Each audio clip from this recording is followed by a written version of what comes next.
Kam kënaqësinë të ndaj me ju sot historinë e Durim Shahinasit. Durim, mirë se erdhe në Food Lovers Podcast.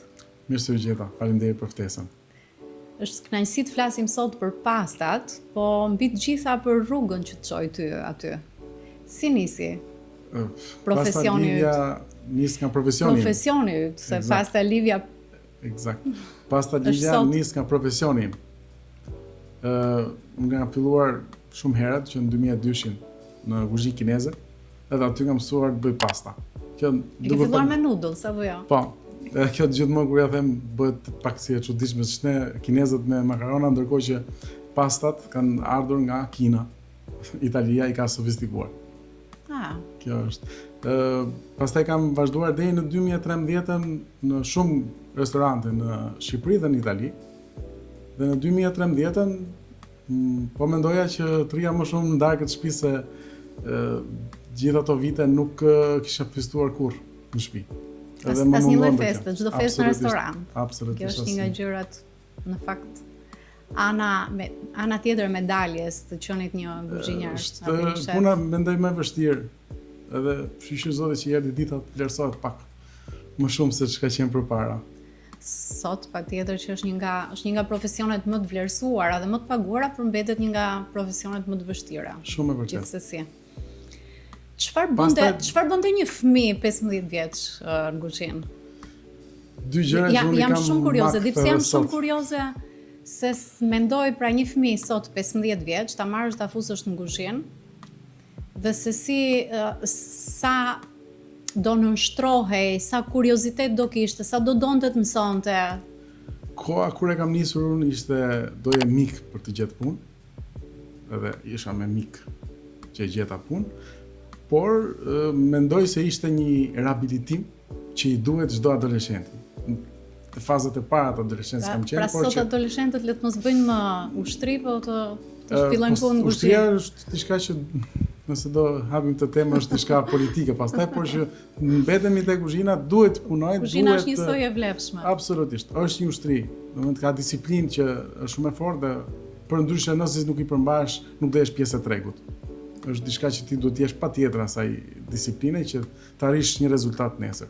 Edhe siç e nisa, dy gjëra kam pasur në makt në kuzhinë, ku në fillimet e mia ishin të qiroja hudhra, edhe të bëja filetën e pulës fije. Dhe sot kur e kujtoj kam një lloj kështu kjo është traumë, domethënë që ti duke ke kaluar. Mendoj se në çdo punë kemi traumat tona dhe ishte për efekt të erës, ishte çuni i ri edhe ishte për efekt sasisë. Edhe duhet bëja diku te 15 kg hudhra në ditë të qiroja gjithkohë. Këto ishin dy punët e para, pastaj ti duhet që të mësosh.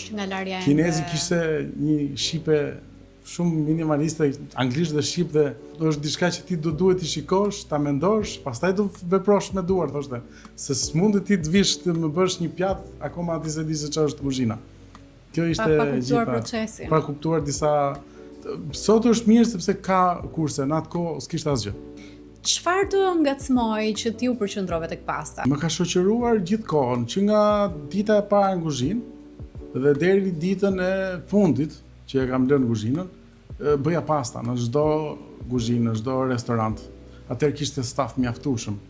Edhe kishte mundësi që të angazhoja njerëz të bënin pasta. Sot s'kam, edhe mbas edhe kjo ka qenë një mundësi e mirë për të lulëzuar si biznes, ku ne jemi bërë hapësira e çdo restoranti për të prodhuar pasta. Pra ti në një eksperiencë kaq të vlefshme, për aq sa kishe marrë, ti kuptove se çfarë mungonte në treg. Eksakt. Shiko, kur nis, nuk është se gjithë na hapën duart dhe u prit mirë. Patëm kundërshtim, po s'ka që se ne i bëjmë vetë. Si nisi? Unë jam kurioze që tek ai mendimi yt i parë, sepse e di pse ta them. Shpesh unë shoh që sipërmarrës ndryshëm, njerëz që kanë arritur, pra kanë tejkaluar, si thua, vështirësitë e fillimit, kanë krijuar një biznes, kanë arritur një lloj konsolidimi, por flasin për sukses, sigurisht po harrojnë ose mbase edhe nuk duan t'i kujtojnë, ose mbase edhe nuk përmenden shumë sfidat, momentet decisive. Pra, kush ka qenë ai momenti që ty të ngacmoi që të krijosh pastën dhe si e more këtë iniciativë? Se unë mendoj që pra nga mendimi që të gjithë kemi ndoshta një ëndër, një mendim, por nga mendimi derisa tek ekzekutimi, derisa vjen çështja që ti thua po, do ta bëj këtë që po mendoj, ka një dëshira për të bërë pasta ka qenë shumë e madhe. Unë në 2010 kthehem nga Italia dhe i kërkoj një miku tim italian pra ti ike në Itali, emigrove në Itali. Po, edhe i kërkoj një miku tim italian mendim, a mendon se duhet ta bëj këtë gjë në Shqipëri në 2010. Në 2007 e pat nisur dikush tjetër. Për rrethana të ndryshme ai patë një sukses shumë mirë, por nuk e vazhdoi. Nuk mbijetoi. Dhe nuk e di pse arsyet, pse nuk është më në treg. Por në 2010 mora një makinë nga këto të voglat. Dhe tentova të demonstroj që mund ta bëj. Nuk ishte ajo zeli dur për ta çuar para, edhe u ktheva prapë kuzhinës. Ama vazhdonte kjo dëshira për të bërë diçka vetë, domethënë për të pasur një punë timen dhe mos isha i varur në kuzhinë. Jo si problem për të mos qenë i punësuar, po si problem për të qenë kuzhinë. Doja të largohesha nga koha e kuzhinës, sepse koha kur kam qenë unë punonin mbi 12 orë. Sot është me kushte tjera, ka ndryshuar shumë. Por sa vite punove në kuzhinë? 15 vjet. Aq bie. 15 vjet. Dhe me sa unë di dhe me sa kemi folur, pra ti ke punuar në restorante goxha të mira për kohën. Po, dhe mendoj që ke marrë goxha eksperiencë në emrin Tiranës. Dhe u konsolidove si shef, përpara se më mirë sapo fillova të konsolidohesh si shef dhe të kisha ato kërkesat si shef, aty hoqa dorën. E di pse e them, se unë shoh që ti ke një ndjeshmëri goxha të madhe për xhaketon e bardhë. Dhe jo pa qëllim, po insistoj do të pyes se si u zhvillua pjesa e kuzhinës, sepse të gjithë gjenezën e gjës që po bën, gjitha fillesat i kishte aty. Gjaketa në vetvete është një emocion, nuk është thjesht sepse janë vite aty, është kontribut, është mundim, është gjithçka. Ti përkushtohesh për diçka dhe ke histori aty, ke gjithçka, ke kujtime, edhe është një emocion kur ti e vesh një xhaketë. Nuk mund ta vesh kushdo një xhaketë kuzhine pa pasur këto peripecit, më thonë. Nëse ti nuk e ndjen vërtet në lëkurë që në të kuzhinjar. Eksakt. Kështu që t'jep një emocion ndryshe, nuk më mungon asnjëherë një xhaketë me vete, në çfarë do lloj ambienti të jam. Ndihesh më sigurt kur ti ke xhaketën. Mjaftot ma kërkojnë, jam gati. Me sa punojës nisi Pasta Livia? Apo mos më thuaj që ishe ti one man show që bëje gjithçka nga atë shëja? E kam nisur në 2013, por kuzhinën e kam lënë në 2014, që do të thotë i kam bërë paralelisht të dyja. Derisa mora një vendim, jo, ishte akoma më keq. Derisa psova një aksident për shkak se më ishte dashur të punoja mbi 50 kusur orë pa gjumë, duke qenë se u rrit kërkesa dhe ndërkohë që duhet të plotsoja edhe orarin në punë. Kishe dy përgjegjësi që duhet i mbaja të dyja dhe një moment nxori gjumin makinë dhe përfundova spital. Ai ishte momenti i fundit që tham, okay, nuk e bëjmë dot më kuzhinën, do të marrim. Ky është ai momenti që ne themi çdo gjë ndodh për një arsye. Pra, kjo të bëri ty që të heqësh dorë nga kuzhina. Eksakt. Si u zhvillua Pasta Livia? Si erdhi Pasta Livia? Që dhe nga vetë emri madje. Ç'do të thotë? Kush është Livia? Pasta Livia nuk ka qenë emri Pasta Livia, ka qenë Macbeth. Në të gjitha rastet, asnjëherë se kam marrë vendimin e emrit, kam pas sugjerim nga miq. Dhe Macbeth ishte një mikesha ime që më tha, janë shumë të bukura këto makaronat. Makaronat bukura tha, Macbeth do ta bëjmë tha. Emrin. Allah shqiptarë, si që vendosim në emra. Dhe merrni me disa kartë vizita për të një dhuruar me bashkë me emrin, pa pasur unë as minimumin e ide se do të bëja kartë vizitë, sepse aq punë kishim në 2-3 restorante punonim të vogla, se ishte vetëm thjesht piknisja. Pasta Livia ka ardhur në 2017. Pra emri. Po, me lindjen e vajzës.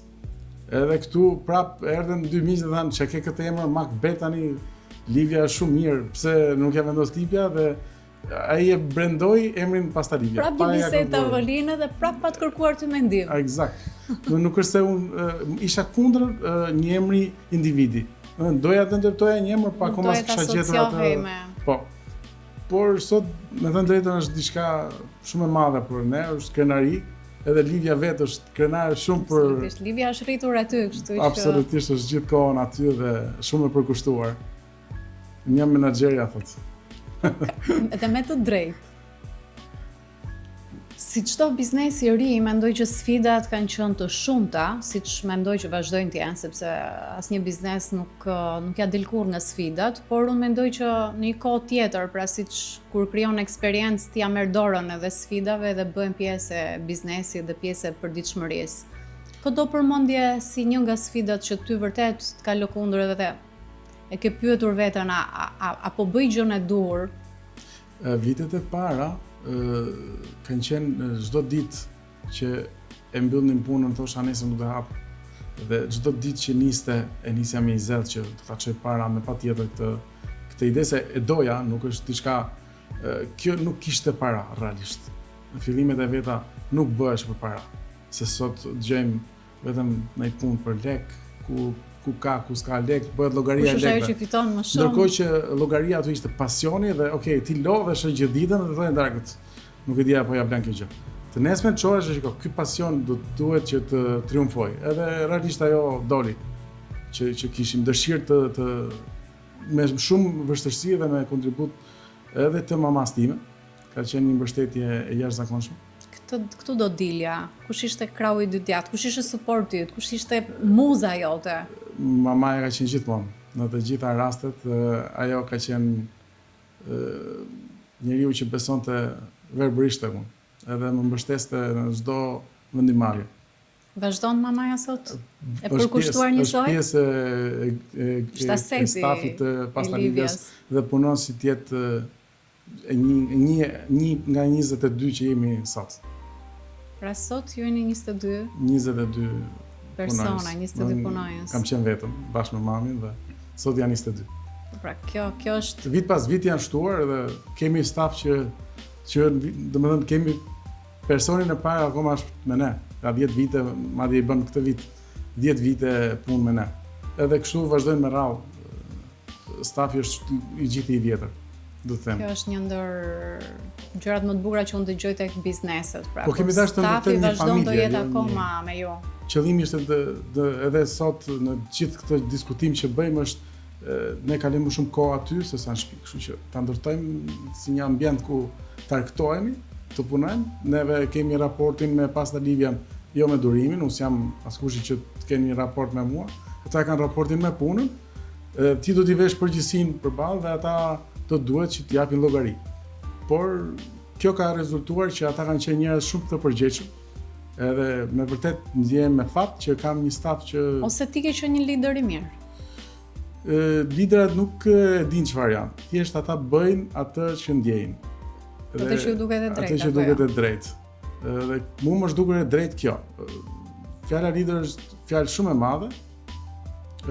Do doja t'isha, nuk e di sa jam, kështu s'mund ta them unë, se lider do të thotë që ti je njëri që ndikon tek njerëzit që të rrethojnë. Të kesh një vizion që nuk e di, mbase jemi drejt rrugës, e kemi arrit se kemi arrit, këtë duhet që koha ta vërtetoj. Nga një punishte e vogël me pak punojës, ku mamaja jote ishte krau i ty djathtë dhe bënte mbase punën më të madhe, sot Pastalivia po ndërmerr një hap tjetër, shumë të rëndësishëm. Po. Dhe shumë sfidues në të njëjtën kohë. Kjo tregonte një herë që biznesit nuk i mbarojnë kurrë sfidat. Absolutisht. Pra nga një punishte Pastalivia sot po kalon një fabrik prodhimi. Si është ky moment për ty? Nuk e kishim menduar. Pastalivia është nisur si një vetë punësim. Pastaj u bën një punishte me disa punojës. Tani nevoja u deshje të merrni më shumë punës dhe nuk mund të quhet më një punishte, por është këtu një fabrik ku presim që të certifikohemi dhe të brenda standardeve të Bashkimit Evropian dhe të tentojmë tregun e eksporteve. Të paktën në rajon do duhet ta nisim brenda vitit. Kjo është një lajm i ri të kesh një ëndër. Absolutisht. Një lajm i ri ekskluziv për food lovers. Eksakt. Shumë e vërtet. Jemi në përgatitje, si thua, të kësaj gjës. Këtë vit instalohet një impiant i standardeve eksaktësisht siç është sot në Bashkimin Evropian, ku produkti është i garantuar në çdo detaj, se nuk flasim për Po sigurisht të bësh eksport do të hysh në tregun ndërkombëtar, do dojtë të tjera kërkohen kritere. Shiko, jo se këtu nuk i kemi pasur, por këtu nuk e ka kërkuar një certifikime, sepse realisht Pasta Livia synimin e ka pasur të cilësia dhe diversiteti i llojshmërisë së pastave, sepse ne kemi funksionuar si një hapësirë, siç e thash edhe më parë, e çdo kuzhine. Që do të thotë ne kemi punuar deri më sot çfarë kanë dashur kuzhinierët. Pra ju jeni përshtatur çdo lloj kërkese çdo lloj kërkese ka një minimum sasie, çdo lloj kërkese që ata kanë, ne ja kemi realizuar në formën, në ngjyrë, në mbushje, edhe në pasta të gjata të shkurtra me spinaq, me domate, në të gjitha llojet e formave, si ti duan, në shumicën e rasteve para se të vendosim menun, ne jemi aty dhe duke konsultuar me ta. Ju udhëzoni pastaj edhe mënyrën se si duhet trajtuar ai lloj paste apo? Veç se jam vetë kuzhinier, kemi edhe një shef që na suporton nga brenda, është një shumë profesionist që ka një eksperiencë shumë të madhe në Itali dhe me kuzhina shumë të mira. Nën kupton kjo që pastat aty nuk do të janë më artizanale? Jo. Apo jo domosdoshmërisht? Jo, do jenë po e njëjta gjë. E njëjta gjë sepse makineritë që po marrin, na kanë hëngrë shumë kohë faktikisht për t'i realizuar, sepse kemi bërë disa kërkesa specifike. Okay. Ato thjesht do na ndihmojnë në një punën mekanike që po ta marr të një tortellini, prap do bëhet me dorë, por thjesht mbushja dhe hapja e petës apo ato gjëra që janë bërë deri më sot me dorë, do t'i bëj makina dhe ti mbylljen prap do e bësh me dorë.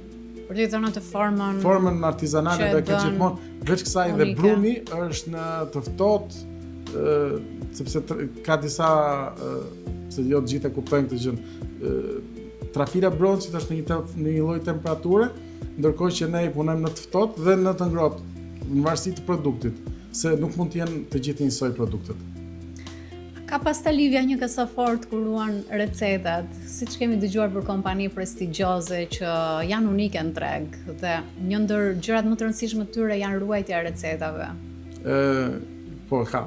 Edhe kanë të gjitha ata që punojnë te ne, është pasioni, sepse realisht pasta nuk është në një recetë e jashtëzakonshme, kërkon teknika, edhe ato ti i përvetëson me eksperiencën që krijon, nuk është se lindin por që është pasioni dhe dëshira për ta çuar atë produkt sa më lart dhe ndjehemi mirë kur shikojmë që e konsumojnë të tjerët, jo më larg se mbrëm isha në një restorant dhe kisha një emocion kur i shikoja njerëzit duke hëngur makarona. Ata nuk e dinin fare se kush isha unë, po unë isha. Po në fakt pastat janë një nga recetat më dashura për në çdo tavolinë nuk mungojnë. Për të gjithë janë konsumohen nga i madh dhe i vogël. Është vërtet. Ndjehemi shumë me fat që po bëjmë këtë punë realisht. E duam dhe çdo ditë më shumë. Nuk jemi mërzitur asnjëherë. Madje çdo ditë më shumë bër një punë shumë e domosdoshme, nuk jetojmë dot pa pasta. Pasta Livia është 24 orë në mendjen time, nuk është diçka që u largova nga kuzhina për të minimizuar orën e punës, por në biznes nuk ka minimizim kohe, por maksimizim. Unë mendoj që këtu vlen për tu përmendur shpreha që kur bën atë që do ti nuk e kupton as orën as pra ti nuk është se ke ulur orët e punës, përkundrazi, ti thjesht po punon edhe më shumë se ç'punoje në një kuzhinë, por thjesht po bën atë që do. Ti po bën ëndrrën tënde. Eksakt. Ajo është për çdo njeri kjo duhet të jetë që të bëj atë që ka dëshirë ta bëj, sepse kur nuk do lodhet, kur nuk do shikoj se sa lek merr, por ajo kënaqësia që merr do jetë jashtëzakonshme në raport me gjithçka tjetër. Në një biznes familjar është e pashmangshme të arrish të ndash punën nga familja. Si e gjen ti këtë lloj balance? Pra ne jemi miq prej shumë kohësh, madje që kur unë kam hapur shoqatën e ushqimit dhe mirëqenies, kur ne jemi prezantuar në atë kohë kur ti ishin hapat e parë të 12 vjet më parë të Livias, e kam parë që bashkëshortja juaj është njësoj, kontribuese po aq sa ju në këtë biznes. A është e vështirë që të punosh me bashkëshorten? Mendoj se po të marrë gjithë secili pozicionin e vet dhe të kërkoj llogari. Apo aty në punë ju nuk ke njëri Në emër tjetrin. të punës ne jemi të gjithë në shërbim të pastalivjas. Edhe raporti është shumë i ftohtë në raport kur vjen puna te llogaridhënia përballë pastalivjas. E unë gjithmonë dua ta ndaj, nuk i jep një llogari durimit, po i jep një pastalivjas. Domethënë durimi këtu është sot administrator, nesër s'mund të jetë. Do ketë një pozicion tjetër, nuk ka rëndësi, sepse nëse pastalivja shkon përtej kësaj që jemi dhe unë do duhet që të menjanoj dhe të marrim njerëz të tjerë në drejtim. Është domosdoshme që të ecim para. Siç edhe thash, bashortja bën financën. Elona është Eksakt. personi kyç Te në financat kompani, kështu që pa dhe financën ti nuk e kalon shkon.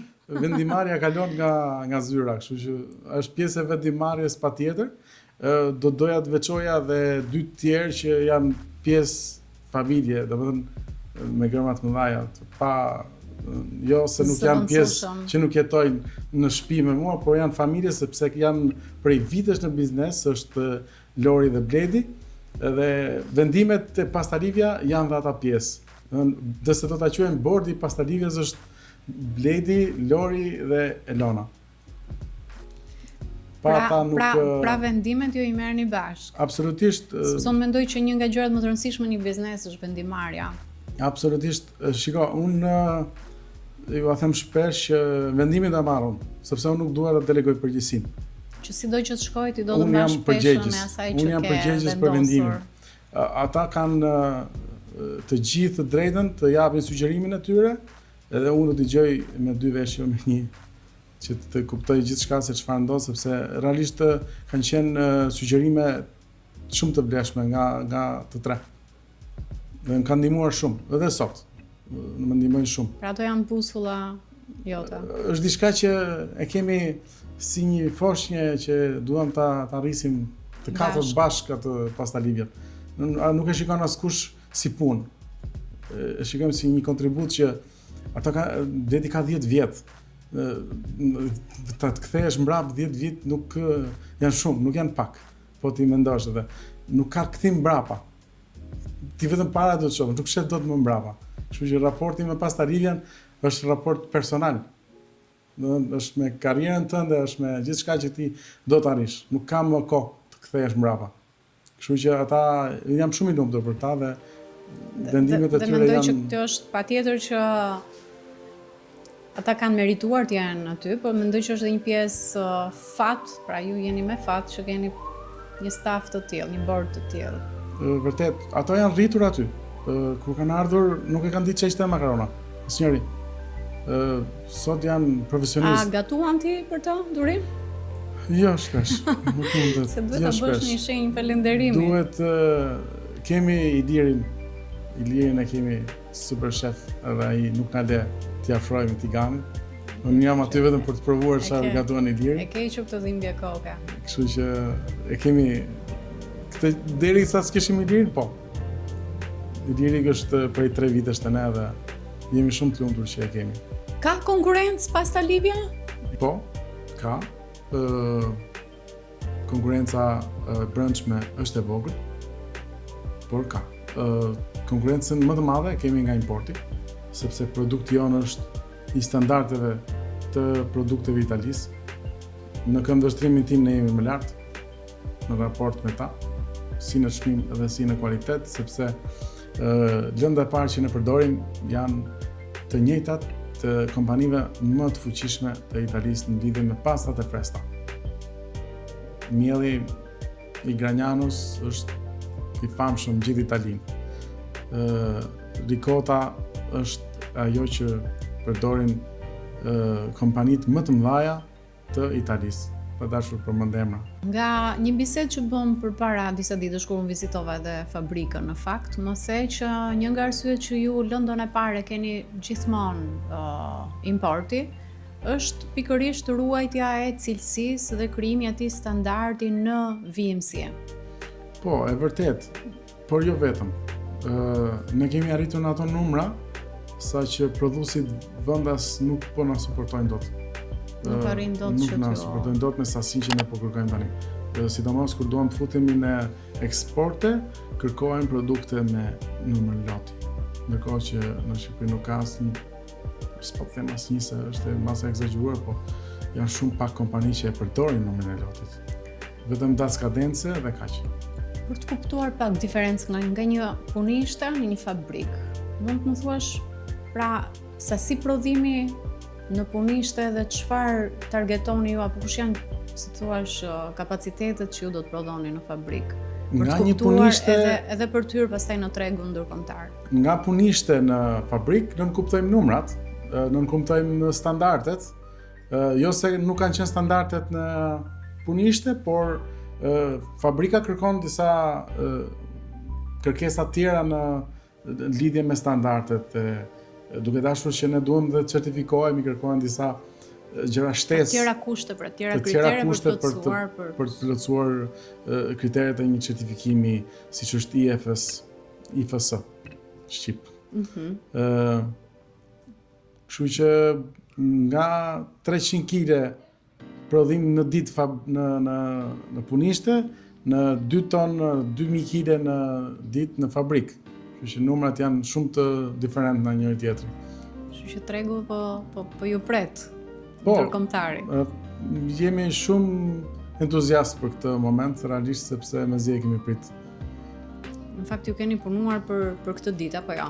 Sepse unë doja isha pak kurioze, pra unë jam në këtë treg, edhe problematikat i dish sigurisht më mirë se i di dikush që nuk është pjesë e këtij sektori.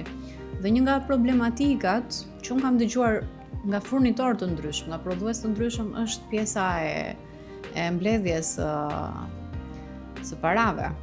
Kjo është një pikë që realisht hasim shumë vështirësi. Dhe nuk kemi asnjë kuptim.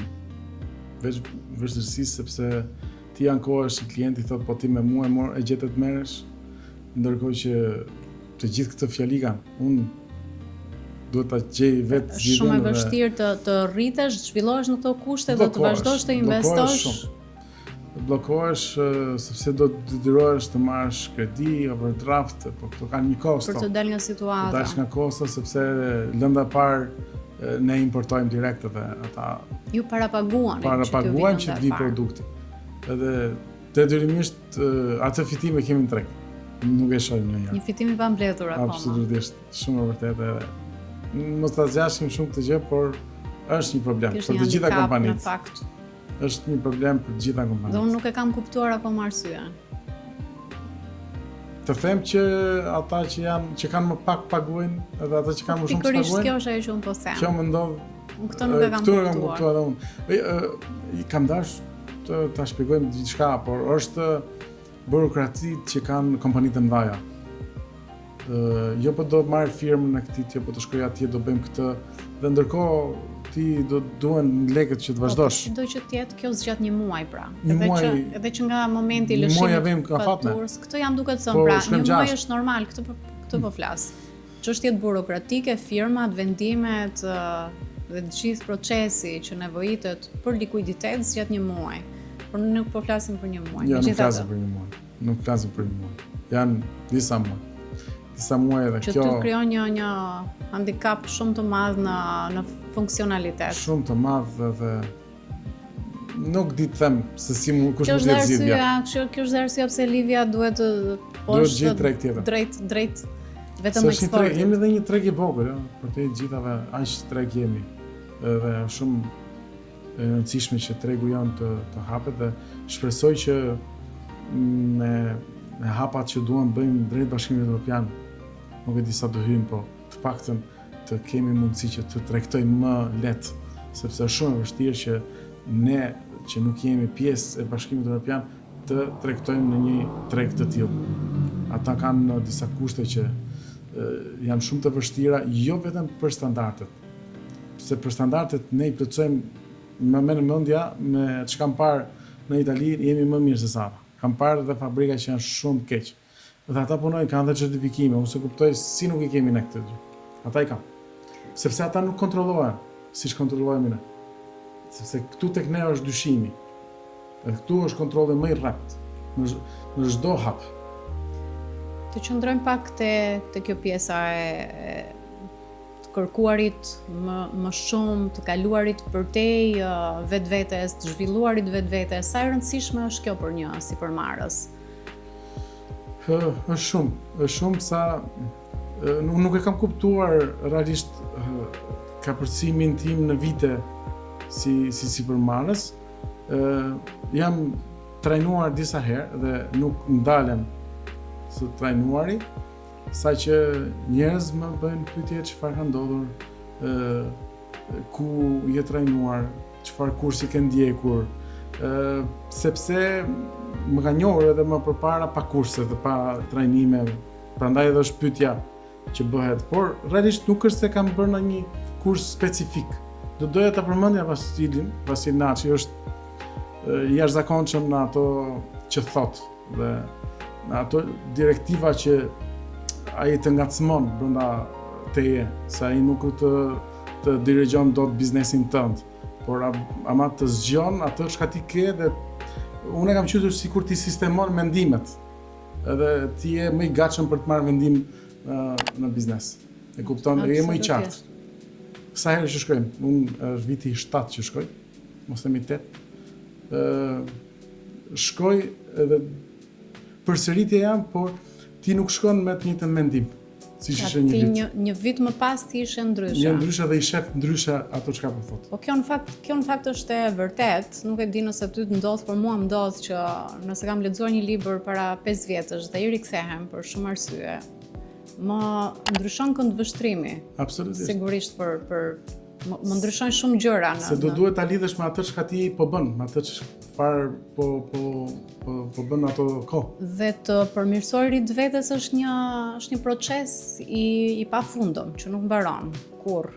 Nëse dikush mendon se do arri këtu dhe mbarova, ka mbaruar Kap Crown. Nuk është më në këtë botë. Perfekt është vetëm një që nuk ekziston më. Durim, si e gjen kohën për veten tënde? Se më dukesh Livia 24 orë, po çfarë e përmbush durimin përveç punës? Pra unë mendoj që çdo njëri nga ne, që ti të arrish të jesh në eficiencë të plot, të krijosh, ti përmbash vizionit ose të jesh vizionar, do të thotë që ti duhet përpos investimit që ti bën tek vetja, në trajnime të ndryshme, në zhvillim personal. Unë mendoj që një aspekt i rëndësishëm është shumë edhe pjesa e të marrit me veten, qoftë edhe hobet apo sportet. Unë i shoh shumë larg njerëzit nga kjo qasje. Jemi lidhur me Pasta Livia në një formë të jashtëzakonshme. Të pasgjithshme. Edhe kudo që shkojmë, ajo është pjesë. Hobin, çfarë do thoya, hobi im është të udhtoj. Por dhe ato e bën në funksion të Pasta Livias. Është jashtëzakonshëm kur ti kudo që shkon e lidhet me Pasta Livia. Shkon me një ide, shkon për të relaksuar dhe okay. Po, në të njëjtën kohë funksion i relaksit është, por ndihmon dhe biznesin, sepse realisht është shumë e rëndësishme që të shikojmë edhe të gjërat e reja, këndvështrime të reja se si gjërat ecin. Okay. Nëse do riktheheshe në fillimet e tua, çfarë mendon se ke bërë shumë mirë, sigurisht, por çfarë mendon që nuk e ke bërë aq mirë sa duhet, ose çfarë nuk do kishe bërë në këtë rrugë tim? Pyetje e vështirë, por e mira është që kam lënë kuzhinën mirë. Kjo është një aspekt. Është diçka që e dua dhe nuk i ndahem edhe sot. Ti e do pa e do në distancë, më duket më kështu siç e dua unë. Kështu tani sepse kur e kam lënë kuzhinën kam qenë i fejuar, edhe ajo që ka mendoja është që me prindrit nuk e kalova kur asnjë fest me to. Babai më kalon 20 vjeç. Edhe nuk mbaj mend asnjë vit të ri dhe asnjë fest me babain. Edhe kjo gjë më kishte ngel si peng dhe thoja që kur unë të ndërtoj familjen time, unë duhet të jem në darkë në shtëpi me ata. Kjo ishte një synim që ja thoja vetes. Edhe fal dëshirës ja arrita. Mendoj. Pra ky ishte një ndër motivet më të. Prandaj e them kuzhinën që nuk jam dhe sepse i gëzohem familjes. kjo është më e rëndësishme mendoj për gjithë secilin. Gjëra që do doja ta bëja ndryshe, se di, domethënë në shumë raste them sikur t'i them edhe një herë se do doja ta bëja pak më kështu, pak më Kisha një rasti ku themi do isha edhe një nuse, po e di unë si ta e por që edhe kur i kthehemi historisë realisht kënaqemi edhe me të mirat dhe me të këqijat që kemi kaluar. Kjo është e bukur në fakt. Se historia është ajo që është shumë e rëndësishme. Nuk din ku shkon pozitive ka qartë. Nisur nga eksperienca jote në kuzhinë kineze. Të mësosh nga një profesionist do të thotë ta zotrosh të paktën mira ato që ti ke mësuar. Duhet preknim një temë delikate siç mund të jetë ajo e krudove apo e sushit. Ti më mirë se kushdo mund të sqarosh se si mund të konsumohen krudot pra çfarë kushtesh nevojitet dhe si mund t'i trajtojë dhe si mund të përgatis një kuzhinjar i mirë sushit. Kushtet për sushi realisht nuk janë fare në proporcion me ata që bëjnë sot në kuzhinat shqiptare, në kuzhinat në restorantet në Shqipëri, sepse kërkojnë kushte shumë specifike, kërkojnë edhe pajisje që nuk besoj se i kanë të gjithë restorantet. Tani kanë filluar të mësojnë emrin e abaditorit, por duke marrë shkas, sepse sushi nuk bëhet vetëm me peshk apo me karkalec, bëhet edhe me mish, bëhet edhe me perime. Por duke marrë shkas nga ajo çka po ndodh, që është një trend dhe çdo po themi restorant i vogël apo i madh do bëj sushi, se është trend. Dhe nuk e din rrezikshmërinë që ka i produkt. Sepse peshku i freskët është sot i freskët. Por që të jetë dhe i freskët nesër kërkon dhe një trajtim. Minimalisht i quajmë larje, i bëjmë i dush me kripë dhe sheqer, minimalisht. Por abatitori është po aq i domosdoshëm në këtë pikë që të kemi një produkt shumë të sigurt, se nuk mundet që një produkt të freskët ta fusësh në një frigorifer normal dhe ta ngrish me shumë produkte të tjera dhe ai kontaminohet. Është e pashmangshme. Është shumë e rrezikshme se dyshoj që i kanë kushtet për të bërë sushi. Ka restorante që i kanë dhe unë e di, por ata ishin të parë dhe e ndërtuan strukturën, tani kanë filluar të kopjojnë. Janë disa restorante që janë me shumë emër, nëse më mirë mos të përmendim emra se jo çdo njeri ka dëshirë. Nëse ne nuk duam të përmendim emra sepse nuk jemi këtu për të përmendur dhe për t'i vënë gishtin as kujt, por fakti për të evidentuar që njerëzit konsumatorët duhet të jenë kujdesshëm, këtë patjetër që duam ta bëjmë. Shumë kujdesshëm. Mendoj se duhet i drejtojnë emrave të mëdhenj, që bëjnë sushi, që janë destinuar për sushi. Jo një njeri që ka në një aneks të menus edhe sushi. Një klient i thjesht, çfarë kriteri duhet ketë parasysh përpara se të shkojë në një restorant sushi ose kur përzgjedh një restorant sushi? Sepse në pamjet parë i kemi gjithë bukur, gjithë të investuar, luks apo jo, por pjesën e kuzhinës ne nuk e shohim dhe nuk e dim kush e trajton atë produkt. Vetmja gjë them është që mos shkoni në një restorant ku i ka të gjitha. Edhe mishin, edhe peshkun, edhe sushin, sepse që t'i ketë gjitha duhet të ketë kuzhinën më të madhe se restoranti. Dhe po të shikoni që kuzhina është 1/6 e restorantit, nuk mundet. Nuk mundet sepse duhet një hapësirë që sot në asnjë kuzhinë, nuk e di, mund të jenë të pakta ato kuzhina që kanë hapësirë. Sektoret e ndarë. Peshku crudo, që kur e përmendim është diçka që ne nuk është se kemi edhe një kulturë shumë të madhe ta trajtojmë, por kur nuk din duhet të pyesin, të marrin informacion para se t'ju ndodh diçka që mund të jetë shumë e rrezikshme për ta. Një koment në TikTok ishte në kohën e pandemisë, fillojmë gatuonim bënim video dhe nuk isha mësuar të dal të bëj video. Një koment ishte që ndërkohë që po gatuaja, them edhe buljonin, po në kuptim buljonin nuk e kisha buljonin aty. Aty kisha ujë realisht. Ujin e makaronave dhe i them buljonin.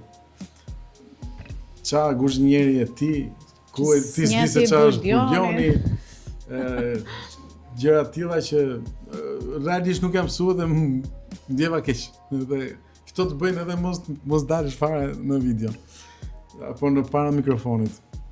Durim jemi në fund të kësaj bisede, të thjeshtë dhe të sinqert gjithashtu, gjë e cila unë e vlerësoj edhe në fakt kjo është ajo që unë dua të evidentoj dhe dua të nxjerr në pa.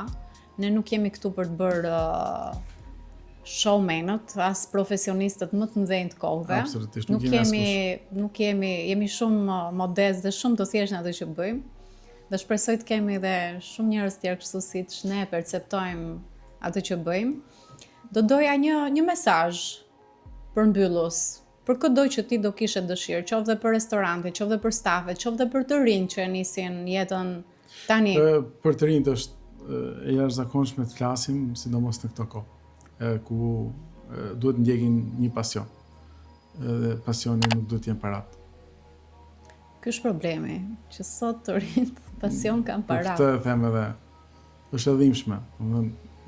Në moshën tonë kur e kemi nisur, paraja ishte diçka që as e shikonin fare. Se e merrshin dhe i dorëzoshin prindërve herë, po sot kanë rrogë vete, kanë iPhone, kanë shumë gjëra që ne nuk i kishim fare por pasioni do t'ju sjellë dhe parat. Ajo do ngelet. Puna që do ndërtoni me pasion. Parat që do ndërtoni për një kohë nuk do jenë edhe do jetë një zhgënjim shumë i madh për të ardhmen tuaj. Për restorante do kishe një mesazh? Duke qenë se e ke parë restorantin dhe nga brenda edhe shikon dhe nga jashtë. Për restorantet rarisht është kjo që po ndodh. Ne jemi treg i vogël. Edhe për fat turizmi po rritet. Dhe duhet që të ndërtojmë menut në atë lloj forme ku turistët gjejnë veten. Mos t'jenë vetëm pjata japoneze, italiane, po edhe ato pjatat e vjetra tonat të sillen në një formë, jo siç i hanin përpara në tepsi, por mund të punohet dhe të dalin në disa receta ku të bëhemi më të njohur për ta, sepse flasim për një ushqim të mirë në Shqipëri, por vinë edhe han makarona, han oriz me salmon, por duhet që edhe makaronat e skuqura me djath që jemi rritur, mund të jenë një pjatë, se ata nuk është se vinë nga një botë e përtejme. Ata duan thjeshtësinë tonë. Të duan të kuptojnë me çfarë jemi rritur ne, pra kush është kuzhina jonë. Absolutisht. Që mendoj dhe kjo relativisht në një mënyrë në një tjetër kemi restorante tradicionale që e sjellin kuzhinën shqiptare në formën e tyre. Janë pak. Edhe pa ta mendosh, ata po kanë një sukses të jashtëzakonshëm kohët e fundit me turistat. Prandaj them që të gjithë duhet që t'ju shërbejmë atyre tani, sepse është numri më i madh i turistave se sa i konsumatorëve të brendshëm. Sigurisht, po pa lënë më njan as konsumatorin vendas. Absolutisht. Për këtë kishe një mesazh, çfarë duhet të kenë kujdes restorantet për konsumatorët vendas? Te pjesa e gjithçka bërjes. Është ajo që thash, të bëjnë atë që dinë bëjnë mirë, edhe mos kopjojnë.